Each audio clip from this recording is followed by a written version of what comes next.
So I found Module 1 really interesting. I'm really interested in the child as a whole because since we're being teachers, that's what is really important in an education system is the children and how to benefit them. So going through, the first question was, what learning do you have as a result of these readings and discussions? So I learned a lot about children and kind of myself as a teacher even going through these and making myself learn more about my experiences and the experiences of a child going through schooling. So one of the most interesting things that I learned came from week, I think it was 4, when it said, how can we support social and emotional growth? And this really made me reflect back on my time in a practicum because I had kids who would wear the same shirt multiple days, or kids that weren't doing their homework, things like this.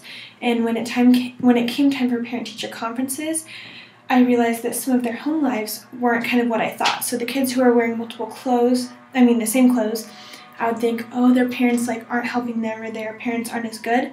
But I realized that maybe their parents had 6 children or they were a single parent and they couldn't always do laundry every day. So I kind of realized to support these kids meant more than just bashing on the fact that they weren't finishing their homework or things like that. I learned that it was taking in their emotional needs. I also learned that how families and schools and teachers can all work together is really important for kids. So if the family isn't coming to parent-teacher conferences or isn't involved in their kids' schooling life, this can be really hard because the teachers and parents need to have an open communication as to how their kids can benefit the most out of the schooling that they're receiving. Another question was, how has your thinking been challenged, affirmed, or broadened?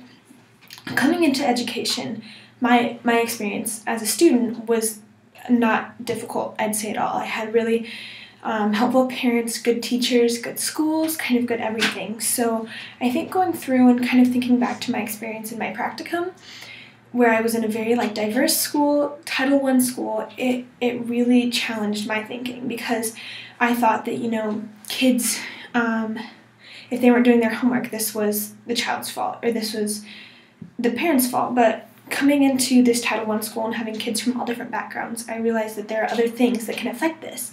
Maybe the kid has had a family fire, or they've had a death in the family, or their parents aren't as involved as some other parents. So this has really helped me think from other people's perspectives. Another question was, use examples of experiences from your practicum to support thinking or the challenging of others' thoughts. So my practicum really challenged kind of my own thoughts. As I was just talking about, it really helped me to realize that there is more to a child than just what you see on paper.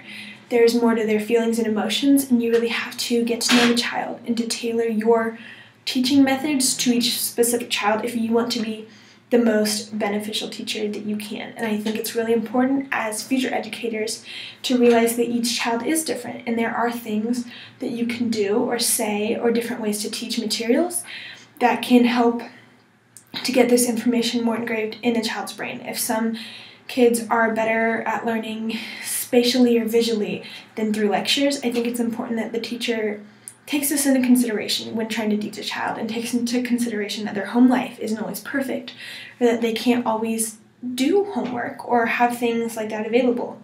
So I think this module was just really helpful for me to see how I can be a good educator in the future and how I can be beneficial to my students and make sure that they are getting out of school what they should be.